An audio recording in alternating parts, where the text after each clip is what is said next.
कर्नाटक विधानसभा चुनाव में इस बार बीजेपी मुश्किल में दिखाई दे रही है।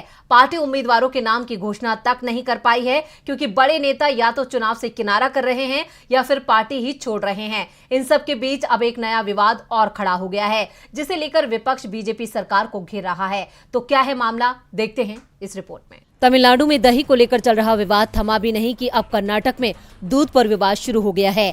कर्नाटक विधानसभा चुनाव से पहले राज्य में गुजरात डेयरी का प्रोडक्ट अमूल ने एंट्री मार ली है, जिस कारण से स्थानीय दूध कारोबारी नाराज दिखाई दे रहे हैं।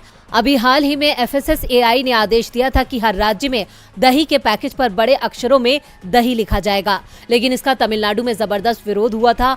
राज्य पर हिंदी थोपने के आरोप केंद्र सरकार पर लगाए गए थे और अब विधानसभा चुनावों के बीच कर्नाटक में दूध मुद्दा बन गया है। कर्नाटक में अमूल की एंट्री को कांग्रेस ने मुद्दा बना लिया है। आम जनता का भी कांग्रेस को साथ मिल रहा है और राज्य में अमूल ब्रांड के बहिष्कार को समर्थन मिलता दिख रहा है। राज्य के लोग स्थानीय डेयरी प्रोडक्ट नंदनी का समर्थन कर रहे हैं। अमूल बनाम नंदनी की जंग तब से तेज है जब केंद्रीय गृह मंत्री अमित शाह ने दिसंबर में कर्नाटक के दौरे पर दोनों संगठनों के बीच सहयोग की बात कही थी।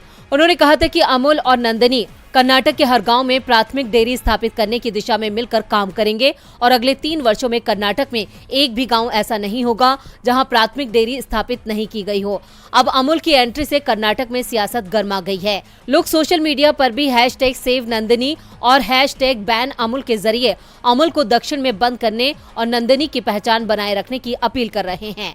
आपको बता दें कि नंदनी KMF कर्नाटक समेत पूरे दक्षिण भारत में दूध उत्पादन के मामले में नंबर 1 पर बना हुआ है।